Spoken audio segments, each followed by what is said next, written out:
నాకు దగ్గుగా ఉంది. గొంతు బాలేదు. వాయిస్ కూడా రావట్లేదు.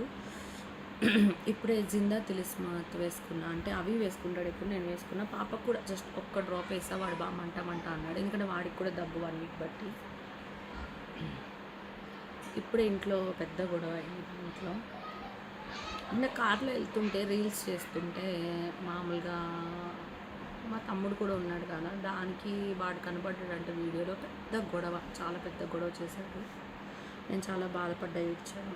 మళ్ళీ నిన్న నైట్ కూడా నాతో అంటున్నాడు, ఫస్ట్ ప్లేస్ మమ్మీ అంట, సెకండ్ డాడీ అంట, థర్డ్ టెడ్డీ అంట, ఫోర్త్ బాయ్ అంట, ఫిఫ్త్ ప్లేస్ నాదంట. చూసావా నేను నీకు ఏం ప్లేస్ ఇచ్చాను, ఫిఫ్త్ ప్లేస్ అనేసి అంటున్నాడు. నన్ను బాధ పెట్టేలా మాట్లాడిన రాత్రి కూడా చాలా ఏడ్చాను. ఇంక ఉండబట్టలేక ఇప్పుడు అడిగాను. అడిగితే అవును నీ ప్లేస్ ఫిఫ్త్ ప్లేసే, అసలు పిల్ల ముఖం చూసే మళ్ళీ అంటున్నాడు, పిల్ల ముఖం చూసే మీ ఇంటికి వస్తున్నా, పిల్ల ముఖం చూసే మీతో మాట్లాడుతున్నా అంటున్నాడు. అంతగానం నేనేమి చేశాను అన్యాయం అంటే, కట్ ఆఫ్ చేసుకో, అవసరం లేదు మాతో మాట్లాడేది, నువ్వు నీ బతుకు నువ్వు బతుకు, నీకు ఎప్పుడో చెప్పా ఇప్పుడు కూడా చెప్తున్నా, అవసరం లేదనేసి అంటున్నాడు. చాలా చాలా చండాలంగా మాట్లాడుతున్నాడు నాతోటి.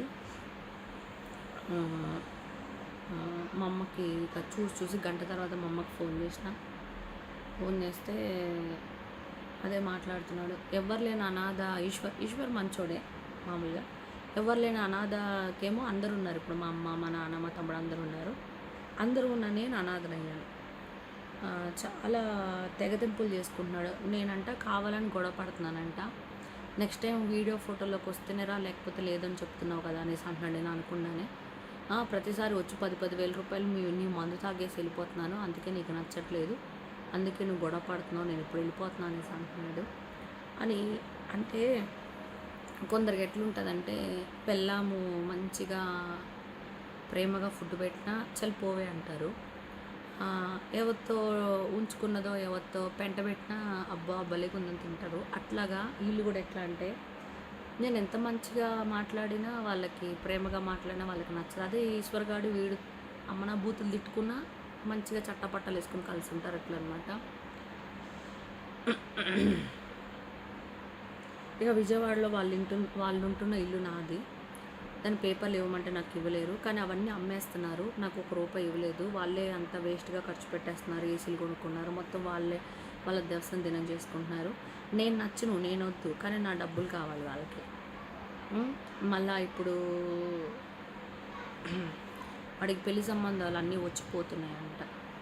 దానికి దీనికి ఏం సంబంధం? మరి అందరితో బ్యాడ్గానే బిహేవ్ చేయాలి కదా. కానీ మా అమ్మ కవర్ చేసుకొస్తుంది అట్లా అనేసి. ఎవరికన్నా పెళ్లి సంబంధాలు కొన్నిసార్లు లేట్ అవుతాయి, దానికి ఏముంది అంటే అది కూడా నా గురించేనా, నా వల్లేనా? అయితే ఇప్పుడు వాళ్ళు ఉంటున్న ఇల్లు నాది. ఏ రోజుకన్నా ఆ ఇల్లు నాకు రావాలి, కానీ వాళ్ళు వేస్ట్.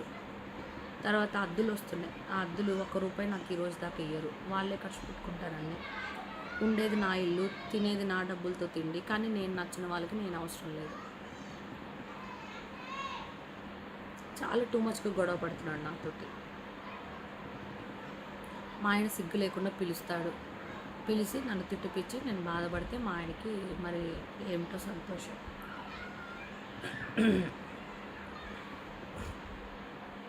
వాడు ఫోటోల్లోకి వీడియోలోకి రాడంట. ఒకప్పుడు వాడు షార్ట్ ఫిల్మ్స్ చేశాడు, రొమాంటిక్వి. ఏదో నేను బలవంతంగా చేయించినట్టు మాట్లాడుతున్నాడు. మంచిగా చేశాడు, పేమెంట్లు తీసుకున్నాడు. అయినా అవే చేయించాలని ఏం తీసుకురాలేదు కదా. ఫోటోషూట్ చేయించాను మంచిగా. నాని విజయ్ దేవరకొండతోటి మూవీలో అప్పట్లో చేశాడు వాడు. కెమెరా చేశాడు, కొన్ని రోజులు ఎడిటింగ్ నేర్చుకున్నాడు, ఇవన్నీ చేశాడు కదా.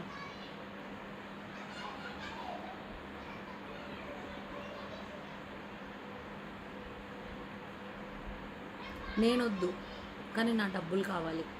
అదే ఈశ్వర్గాడు ఎన్ని తప్పులు చేసినా నెత్తిమీ పెట్టుకుని చూసుకుంటారు. అదే నేను ఎంత ఏం మాట్లాడినా వాళ్ళకి నచ్చదు.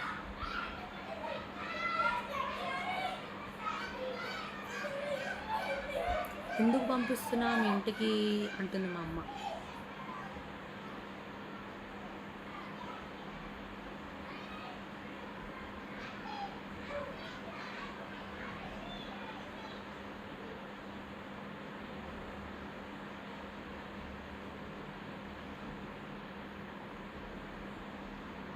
నేను కూడా ఫస్ట్ ప్లేస్ మా అమ్మ, మా నాన్నే అన్న. మా ఆయన్ని కూడా పట్టించుకోలే పెళ్ళి అని చాలా రోజుల దాకా. మొత్తం వాళ్ళకి ఇచ్చిన డబ్బులు కానీ ఇంపార్టెన్స్ కానీ ఎవ్రీథింగ్. ఏం చేశారు నాకు వాళ్ళు, ఏమి ఇచ్చారు వాళ్ళు నాకు?